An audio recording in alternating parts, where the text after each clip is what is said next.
Clube da UTI, nós abordaremos os aspectos odontológicos relacionados ao cuidado e manutenção de saúde bucal em UTI cardiopediátrica. Eu me chamo Fábio Luiz Ferreira Scanavino e sou cirurgião dentista da Cardioped Brasil. Nós falaremos um pouquinho sobre o contexto odontopediátrico de atenção à saúde bucal na cardiologia pediátrica da Cardioped Brasil, Centro do Coração da Criança. É importante que a gente tenha em mente a atuação em relação aos cuidados bucais na nossa UTI pediátrica, reunindo um conjunto de ações preventivas, diagnósticas e terapêuticas que vão desde as doenças orofaciais mais comuns e prevalentes, passando pelas manifestações bucais de origem sistêmica, tratamentos odontológicos de resultados inesperados e de repercussão, e todos esses temas inseridos no contexto da atuação da equipe multiprofissional, visando sempre a manutenção da saúde bucal e a melhoria da qualidade de vida do nosso paciente, de modo que as nossas ações, elas estão sempre, são sempre diárias, melhor dizendo, na nossa UTI, justamente porque a cada dia muda-se os padrões em termos de condição bucal, muitas vezes, e é importante que nós estejamos atentos a estas alterações. Então, nós temos as urgências odontológicas e os focos de infecção, muitas vezes associadas à dor, exodontias, a lesões aftosas, lesões também de origem viral, fúngica e também bacteriana. Nós temos também a questão multifatorial em relação ao diagnóstico e sequenciamento do tratamento e o acompanhamento desse paciente na nossa UTI. Então, logo depois que a gente faz a intervenção, se dá o diagnóstico e a gente vai acompanhando o paciente beira-leito. A prevenção, que dentro do contexto odontopediátrico é a chave do sucesso para que a gente possa oferecer a qualidade de vida para o nosso paciente, perpetuando a manutenção de bons hábitos de higiene bucal, não somente do paciente, mas orientando também a família que está presente. E, por fim, as atividades de treinamento e elaboração de protocolos, cuja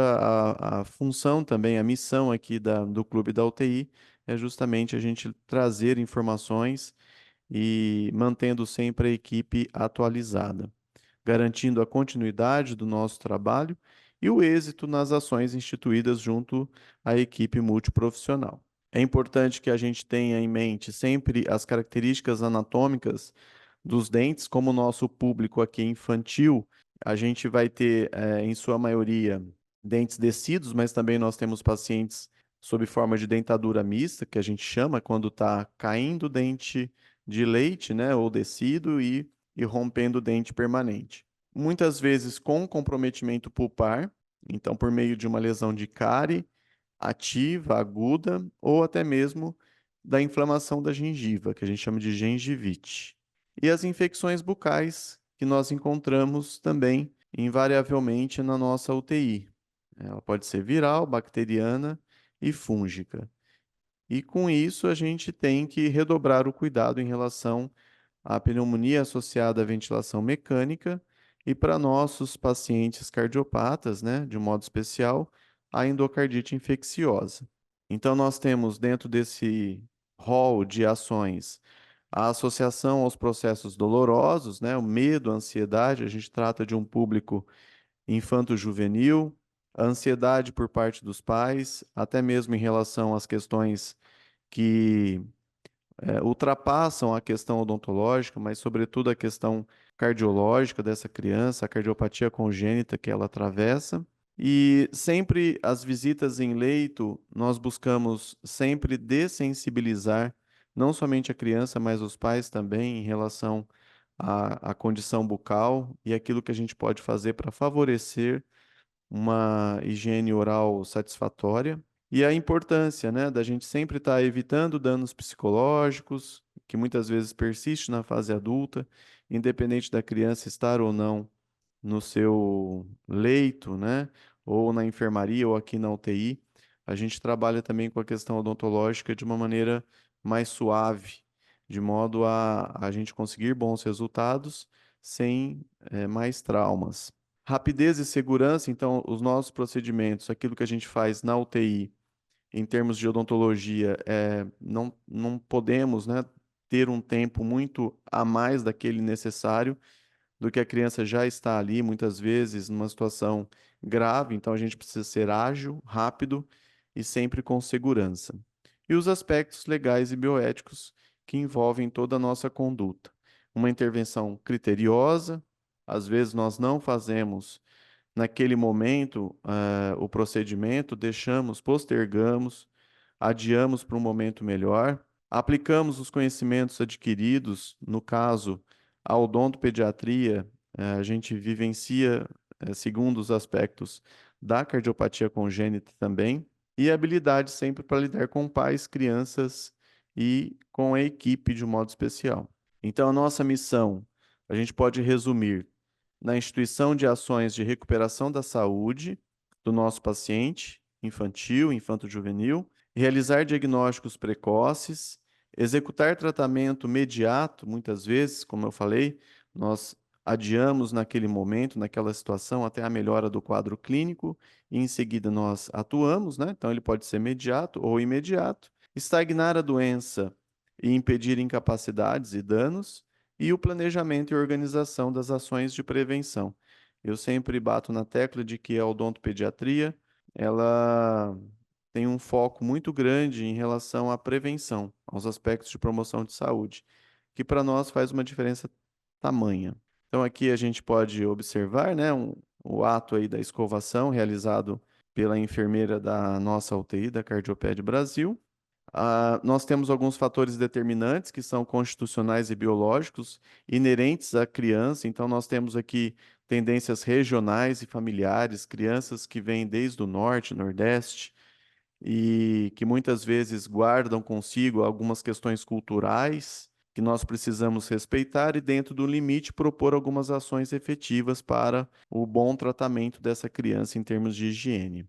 E também o aspecto biológico por conta do microbioma, né?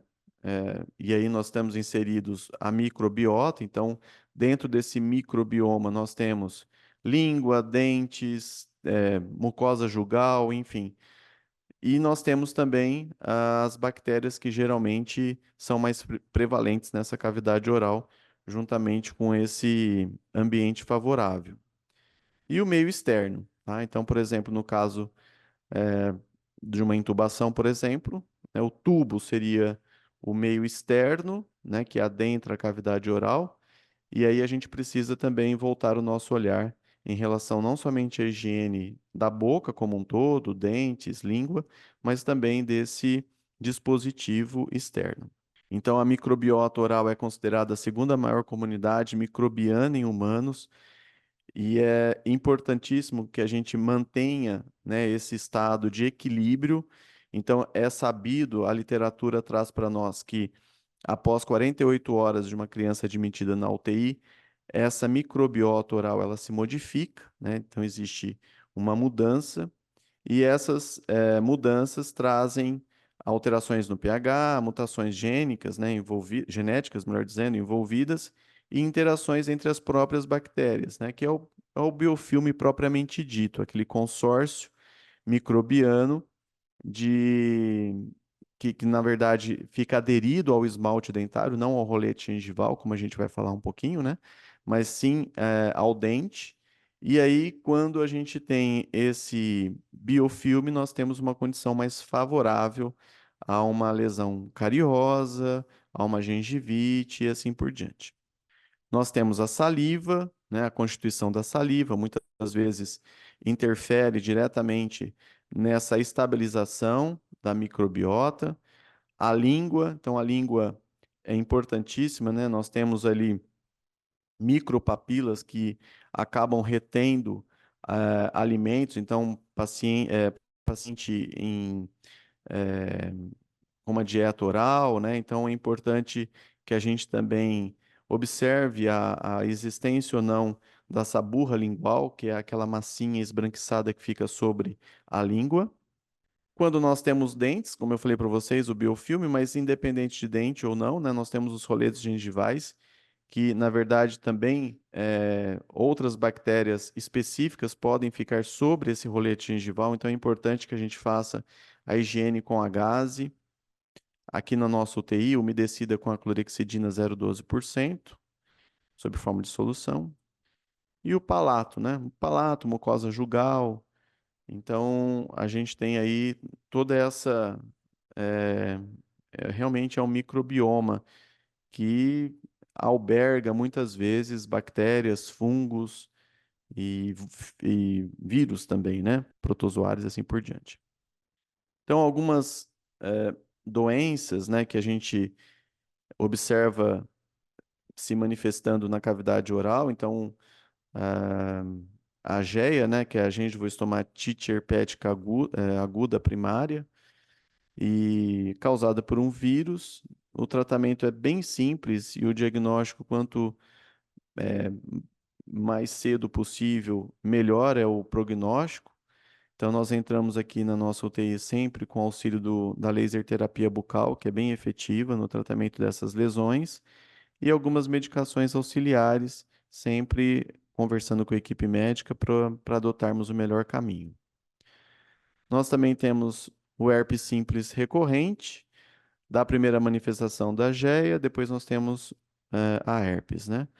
Então também nós temos ali algumas características bem particulares desse tipo de lesão. Muitas vezes ocorre pele em mucosa do lábio, então é importante quando a gente faz a visita à beira-leito observar também se existe alguma condição alterada, que muitas vezes cresce aos olhos, e é importante que a equipe de enfermagem que está sempre ali no front, e isso acontece, aqui acontece mesmo no nosso UTI da Cardioped Brasil, geralmente quando a gente vai passar a visita, a equipe de enfermagem já solicita uma avaliação da odontologia. E o tratamento, né? Como sempre lá, a laser terapia bucal e as medicações auxiliares. Então aqui nós tivemos um caso na nossa UTI, né, do nosso paciente. Aqui nós tratamos com a PDT associada à laser terapia por conta da condição sistêmica do paciente. Então a gente utilizou azul de metileno, né, nessas lesões. Em conjunto com o laser, a gente trouxe uma melhora significativa no prazo aqui de 8 dias, no caso desse paciente. A candidíase, que é muito comum, então vocês também ouvirão o termo candidose, mas o que a literatura aplica é a candidíase, pelo menos na base de dados da BIREME. Então ela pode ser de forma aguda, crônica. Geralmente na nossa UTI, a gente quando vai ao leito, a gente percebe essa plaquinha, né, ao redor ali que está circundada aqui em vermelho, essa plaquinha geralmente ela é destacável e quando ela é destacada, ela fica um leito eritematoso, avermelhado ali, muitas vezes sangrante, tá? Então a gente complementa também a higiene oral e entra com o tratamento. Mais uma vez a laser terapia bucal e algumas outras vezes com anistatina ou Dactarin. A gente sempre conversa com a equipe médica. As úlceras, muitas vezes, que podem ser de origem traumática, tá? Então é importante que a gente identifique essa condição, porque muitas vezes ela é oportunista para infecções, tanto virais como bacterianas. E é sempre de etiologia multifatorial, a gente tem uma ocorrência até que comum dentro da nossa UTI, e a gente também trata com a laser terapia, trazendo bons resultados, tá?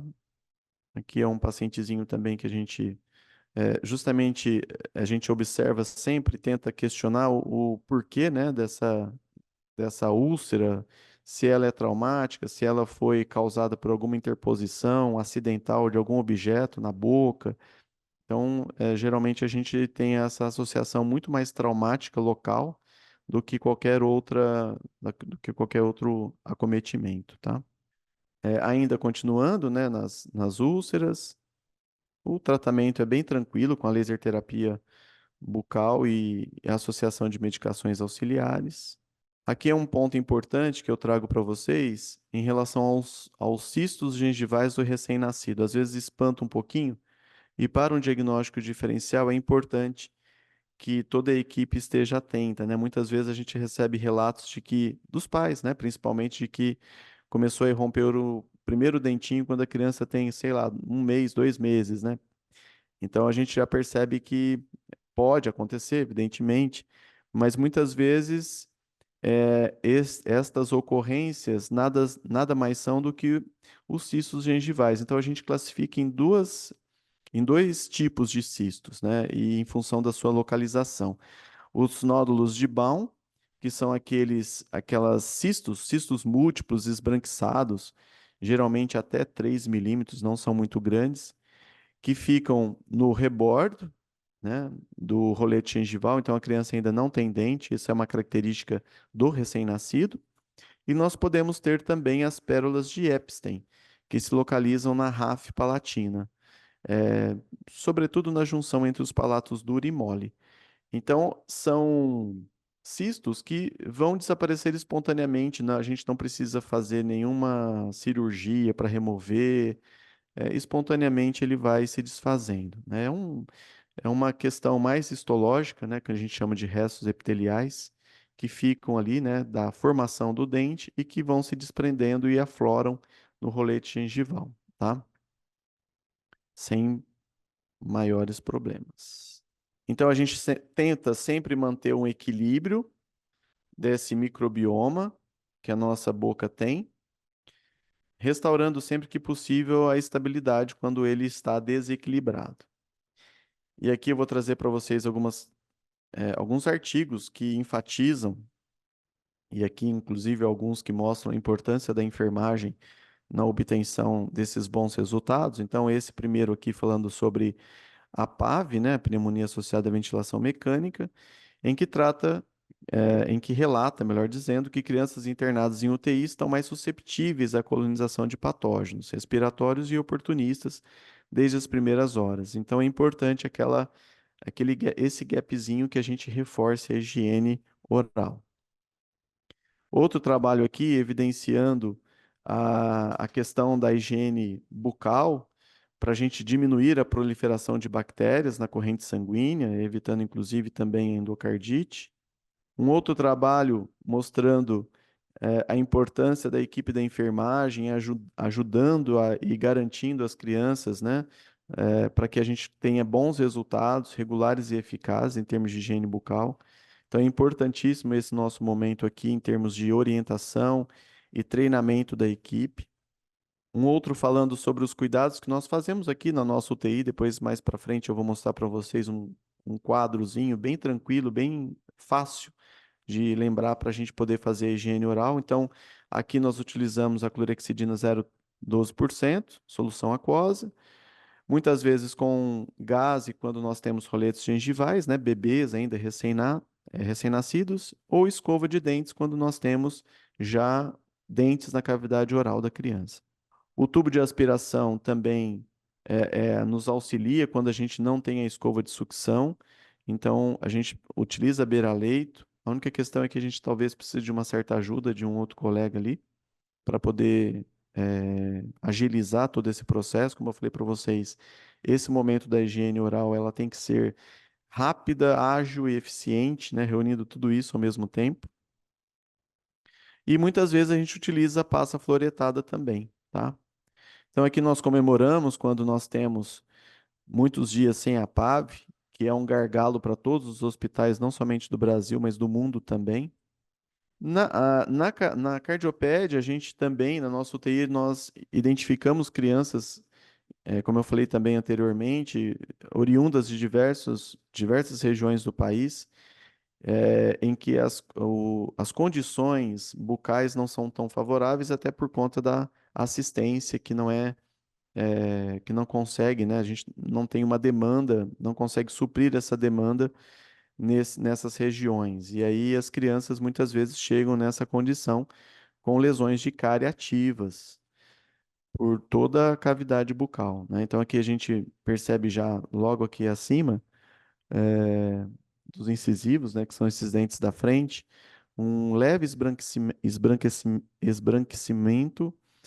Essa parte mais branquinha é justamente o biofilme que fica aderido ali. Então, depois que a gente remove, ele deixa uma mancha branca, que nada mais é do que a ação de ácidos dessas bactérias que ficam nesse biofilme. Aqui, em relação à endocardite infecciosa, então, para vocês terem uma noção, de 35 a 60% dos casos nesse artigo aqui, a endocardite infecciosa atinge as crianças com cardiopatias congênitas, isso é um número elevado, e é mais comum em pacientes infantis e com cardiopatias, tá? Não somente no Brasil, mas são dados de todo o mundo.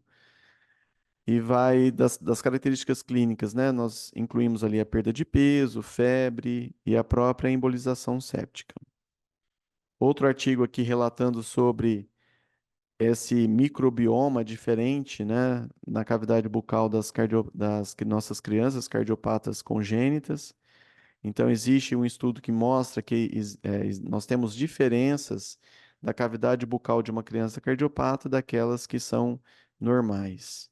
E, com isso, a necessidade de uma avaliação de risco mais individualizada.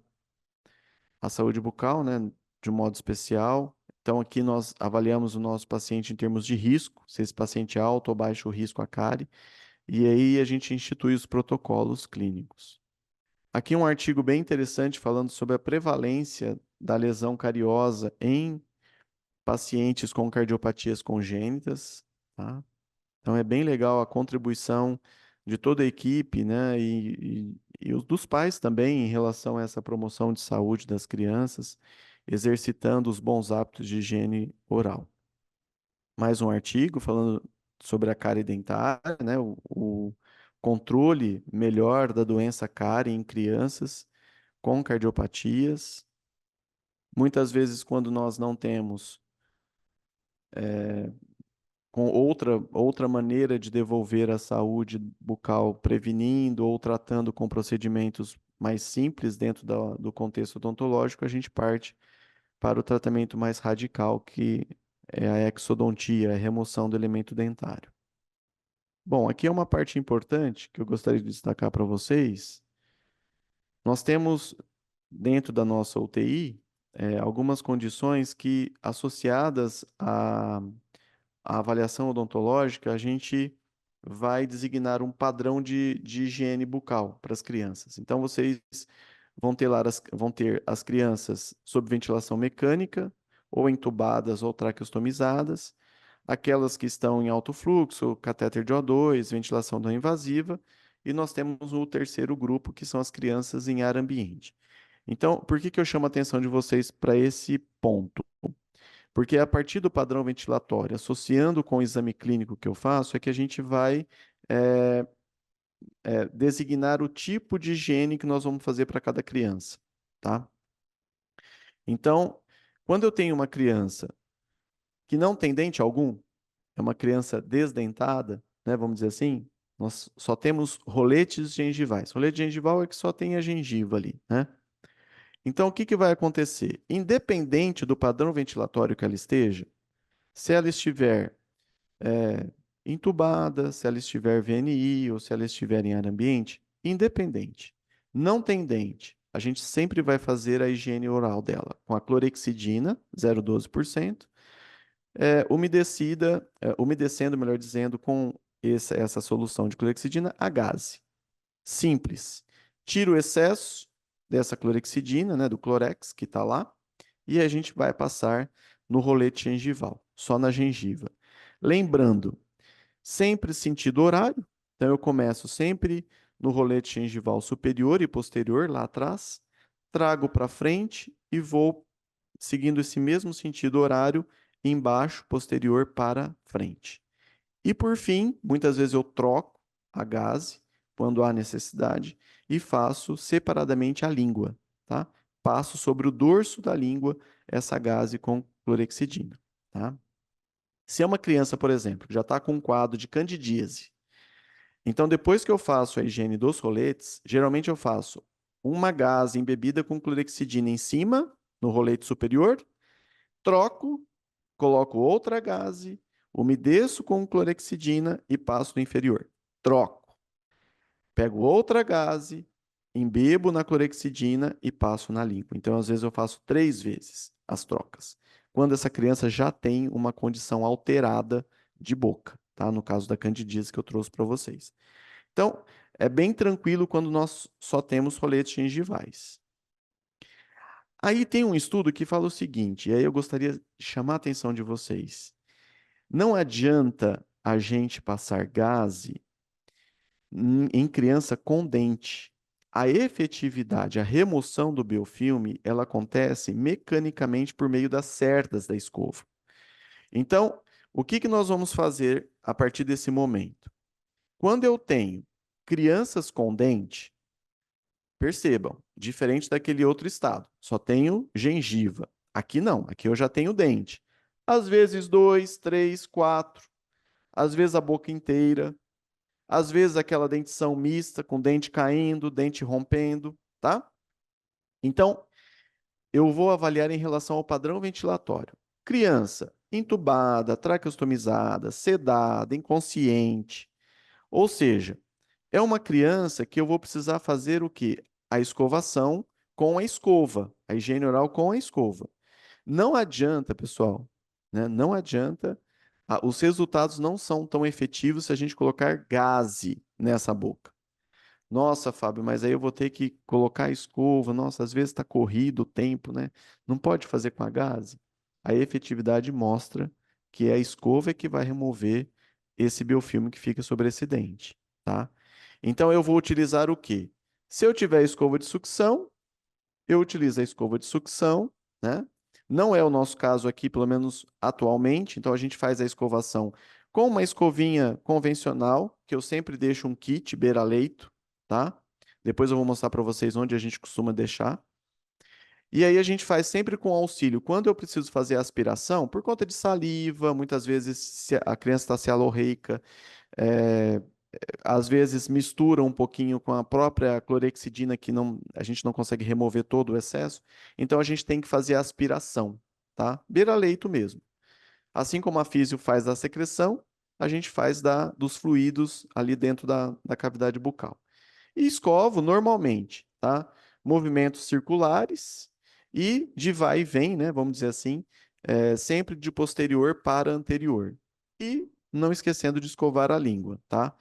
Então, quando eu tenho criança com dente em diferentes estágios de rompimento e tenho um padrão ventilatório de ventilação mecânica, tá? O paciente já está assim numa situação grave, entubado, inconsciente, eu vou fazer esse tipo de higiene, tá?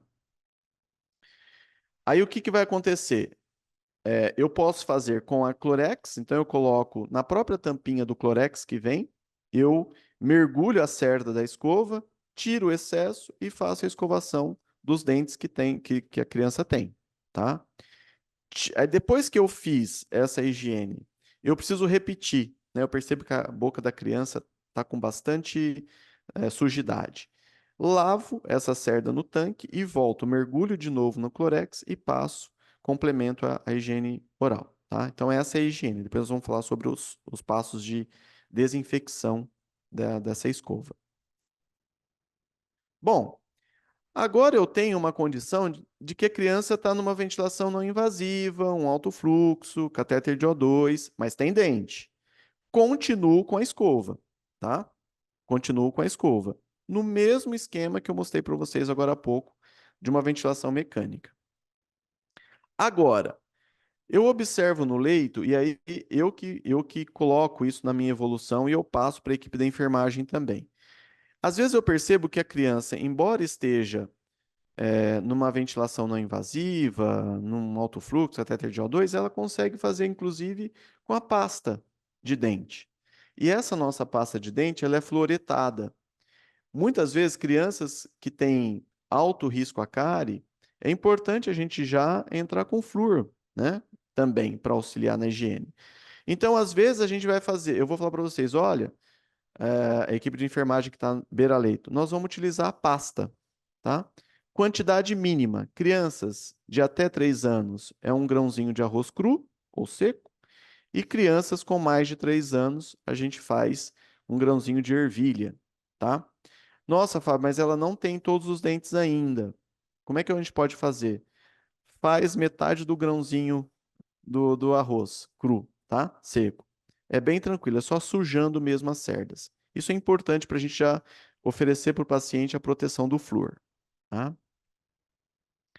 E quando ele está em ar ambiente, um detalhe importante. Depois que eu faço a escovação com a pasta fluoretada, eu não posso esquecer de passar clorexidina, tá? Se o pessoal achar mais fácil, quem está à beira-leito, utilizar a escova, é só ir lá no tanque, enxaguar, tirar essa pasta que fica ali junto com saliva, lava, mergulha no Clorex e passa, como se não tivesse ali a questão de, de, de saliva e tudo mais. Passa normalmente, aspira e tá tranquilo. Ou passa a gazezinha para absorver o excesso de fluidos, tá? Um detalhe importante é que não dá para fazer isso. Eu escovei os dentes da criança. Não dá para passar clorexidina logo em seguida. Tem uma substância na pasta que faz espuma que ela compete com a clorexidina. Então eu perco o efeito da clorexidina. Então é importante, o certo, a literatura fala até meia hora, mas a gente diminui pelo menos uns 5 minutinhos, 10 minutinhos depois que vocês escovaram com a pasta, a gente passa a clorexidina. Ah, Fábio, mas está muito corrido, está muito difícil passar com a escova. Então você já faz a desinfecção da escova, guarda e depois você passa com a gaze umedecida como você faria quando a criança tem rolete gengival, tá? Bem simples. A clorexidina não pode faltar. Até mesmo aqui nesse quadro, ó, nós temos um paciente em ar ambiente, mas nós temos que, depois da escovação, passar a clorexidina. Aqui na nossa UTI, a clorexidina é super importante. É um antisséptico muito é, importante na questão do controle das infecções, tá? E daí a gente tem esse quadro resumido que provavelmente a Fabiana, né, que é a enfermeira responsável aqui na nossa UTI da Cardioped, vai passar para a equipe de enfermagem. Você que está nos acompanhando pelo YouTube, enfim, pelas nossas redes sociais, também pode se basear nesse quadro, tá? É o que nós fazemos aqui na nossa UTI. Então, tem lá o padrão ventilatório, a condição bucal da criança e é por meio desse quadro que a gente vai instituindo a higiene bucal adequada. Olha só, aqui para a gente ter uma noção desse biofilme que fica aderido no dente, essa massinha esbranquiçada. Geralmente fica na divisa do dente com a gengiva, por isso que a gengiva fica mais inflamadinha, fica mais vermelha, tá? É um quadro de gengivite. Em pacientes não cardiopatas e fora do ambiente da UTI, em uma semana a gente consegue ter melhora da gengivite, tá? Então, dentro da UTI, esse quadro se agrava, por isso que a gente precisa realmente enfatizar a higiene bucal aqui. É importante sempre a gente agir na comunicação com os pais, explicando o que nós vamos fazer. Muitas vezes, em algumas situações muito pontuais, como a família ela participa da equipe, né, do tratamento dessa criança, às vezes as crianças se sentem mais à vontade que o pai ou a mãe faça essa higiene. Então, eu sempre comento com os pais: olha, como a criança tá consciente, está orientada, está bem em beira-leito, então, às vezes, a gente pode permitir que o pai ou a mãe faça a higiene, só que sempre com autorização da enfermagem, tá certo? Então, a enfermagem é que vai autorizar ou não a entrada no leito do pai ou da mãe para poder fazer essa higiene. E a gente explica também. Eu gostaria que a enfermagem disseminasse, né, aquilo que vocês recebem enquanto treinamento para também passar para os pais. Muitas vezes, quando eu converso com os pais, eu já explico, tá? Mas sempre a enfermagem que vai autorizar ou não a entrada do leito para poder fazer a higiene. Às vezes a criança vai sentir mais à vontade, remete à condição de casa que a mãe fazia ou o pai fazia, favorece também, tá? Só que dentro da UTI, geralmente essa é uma exceção à regra. Quem faz é sempre a equipe de enfermagem. Então a gente faz sempre a orientação da enfermagem. Quem nos ajuda muito também é a própria fisioterapia, no momento que está fazendo a aspiração da secreção, sobretudo em crianças com roletes gengivais. Aqui é a quantidade de pasta que geralmente a gente coloca, como eu falei para vocês. Então, nessa escovinha mais convencional, roxinha aqui do lado, né? Então, a gente tem praticamente aí um grãozinho de ervilha, tá? É até verdinho o creme dental. Fiz de propósito. E do outro lado, a gente tem uma escova com um grãozinho seco, tá? Um grãozinho seco de arroz. Então, a distinção é essa da quantidade. Aí muitos pais vão falar, nossa, mas vai engolir? Por isso que a gente tem que aspirar em algumas condições, tá? Em outras, por exemplo, quando se a criança engole um pouquinho, não tem problema, realmente às vezes é previsto isso. Por isso que a gente controla a quantidade, tá bom? Olha só que legal, né? Então aqui nós condicionamos essa pasta e essa escova.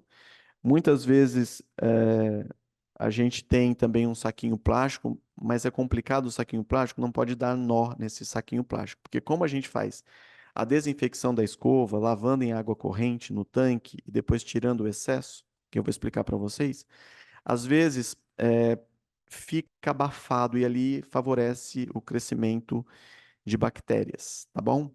E de demais é, vírus, fungos, enfim. Então não é aconselhável. Aconselhável é mais uma gazezinha depois de seca, as cerdas. Quando a gente tem capinha, às vezes eu disponibilizo, às vezes eu compro algumas capinhas, daquelas capinhas mesmo que eles vendem separadamente. Eu gosto daquelas capinhas porque são arejadas também, evita que a escova fique em contato com outros objetos. Mas é sempre na segunda gaveta, tá, pessoal? É, geralmente na segunda gaveta a gente coloca lá o kitzinho de higiene oral. Isso, por exemplo, a gente sempre está fiscalizando, então muitas vezes aqui na UTI a gente sempre dá o kit de higiene oral com pasta e escova, mas muitas vezes os pais trazem, tá? Então aí a condição totalmente inadequada dessa escova, a gente não consegue bons resultados com esse tipo de escova, né, dessa maneira. E pedir também a atenção de vocês, olha só, em relação a essa escovinha roxinha, não sei se dá para vocês enxergarem, no vídeo talvez fique melhor, mas ela está toda impregnada com pasta, com resto de pasta. Provavelmente resto de pasta, um pouco de saliva e um pouco de micro-organismo também, tá? Então, o que que eu vou pedir para vocês em relação a isso? Quando terminar a escovação, a gente vai lavar em água corrente essa escova convencional, lavar as cerdas também, passando o dedo, o polegar ou o indicador para tirar alguma sujidade que tenha ficado por ali, tá? Seca com o papel toalha que tem ali na beira do tanque, tá? Secou o máximo possível, ótimo. Aquele restinho de clorexidina, né, que ficou muitas vezes daquilo que você fez depois que finalizou a escovação, mergulhe a escova ali, né? A literatura traz 2% a concentração da clorexidina. Só que como a gente tem 0,12, a gente pode utilizar 0,12 com um tempinho maior. Então deixa ali essa escova imersa nessa clorexidina durante uns 5, 6 minutinhos. Tira a escova dessa clorexidina, remove o excesso, enxuga com papel toalha e aí a gente pode guardar conforme eu mostrei para vocês na gaveta, tá? Esse seria o melhor dos mundos, tá, pessoal? É o que a gente consegue de diminuição de micro-organismo que fica residual. A lanolina, então, pacientes com o lábio ressecado, muitas vezes, a gente faz a avaliação e, se for necessário, a gente entra com a lanolina, tá? A lanolina é um potente hidratante, melhor dizendo. Eu vou pedir a ajuda também da equipe de enfermagem, porque muitas vezes a gente não tem tão disponível a todo momento a lanolina, então sempre a equipe de enfermagem informa se está faltando ou não a lanolina, porque a lanolina é crucial, tá? E vou pedir para vocês também a vigilância, porque às vezes alguns pais, inadvertidamente, pode trazer outro tipo de umidificante labial, do tipo de marcas diversas, enfim, né, líquida, sólida, então a gente evita, tá? Sempre, né, com muito zelo, com muito cuidado, explicar para os pais que aqui na nossa UTI a gente usa um umidificante próprio e aí pede e eu prescrevo. Aqui são as nossas lanolinas, né, nos seus diversos potinhos que nós fomos evoluindo, essa é a linha do tempo. Então a gente tinha um pote grande de 50 gramas, a ideia é de uma enfermeira, tá, pessoal? Colocar na seringuinha identificada ali com o nome do paciente e um produto, né, lanolina. Aí a gente, é claro que é uma questão que não é adequada, então a gente pediu junto à farmacêutica da UTI da Cardiopédica que a gente pudesse colocar num outro recipiente, aí surgiu esse, que é um tipo de creme mesmo, né? Só que a lanolina ela tem uma consistência muito, ela não é tão fluida. Então desperdiçava, ficava muito nesse potinho ali, tá?